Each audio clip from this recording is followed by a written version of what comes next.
मंडळी नमस्कार, मी तुमचा कोकणी मित्र ओमकार पाटील आणि निसर्गरम्य कोकणात सर्वांचं आपल्या यूट्यूब चॅनलच्या शॉर्ट व्हिडिओमध्ये मनापासून सहर्ष स्वागत करतो। तर मंडळी आजचा शॉर्ट व्हिडिओ कशावरती आहे तर आपण जे इथे म्हणजे आपल्या शेडच्या समोर जो ग्राउंड जो बनवणार होतो तर तो आज ते काका एक तर आपले वडाचे फांद्या मारायला आले होते बघा। तर त्यांनी ते सर्व मोके वगैरे टाकला नाहीत आणि केवढा मोठा ग्राउंड आहे तो मी तुम्हाला आता दाखवणार आहे।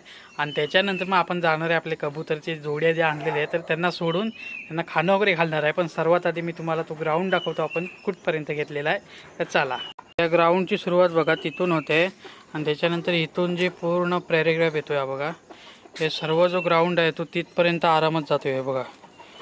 हे तिथून इथपर्यंत असा वरून असा घेतलेला आहे आणि ते जे आहे ते बाहेर टाकलं आहे आणि मग इथून घेतलेलं आहे इथपर्यंत।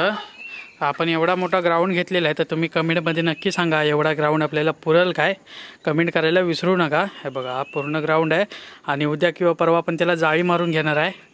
तर आता तर आपण कबूतर सोडायला जाऊया। तर चला म्हणजे हे आपले कबूतर आहेत तर आपण इथं यांना बाहेर काढूया आणि मग भेटू। तर म्हणजे आपण आता यांना सोडलेलं आहे बाहेर। आहे बघा ही मादी आहे आणि तो आहे नर। तर इथे आपण यांना बाजरी घातलेली आहे बघा, इथे बाजरी आणि इथे तांदूळ आणि गहू मिक्स आहेत आणि याच्यामध्ये ठेवलेलं आहे पाणी।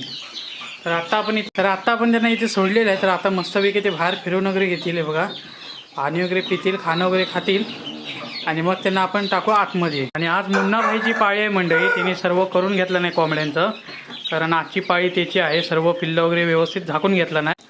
तर म्हणजे आता बघा सर्व पंख वगैरे मस्तपैकी मोकळी करून घेतील थोडं उडून। तर म्हणजे आपण जे कंपाऊंड जे केलेलं आहे त्या काकाने आपण सांगितल्याप्रमाणे म्हणजे पप्पानी जर सांगितलं आणि त्याप्रमाणे ते केलेलं आहे। तर व्हिडिओ तुम्हाला आवडला तर व्हिडिओला लाईक करा आणि आपल्या चॅनलला सबस्क्राईब करायला विसरू नका। 300 मंडळीचे आपण भरपूर क्लोज आहे। तर मिळूयात नेक्स्ट व्हिडिओमध्ये। तोपर्यंत जय हिंद, जय भारत।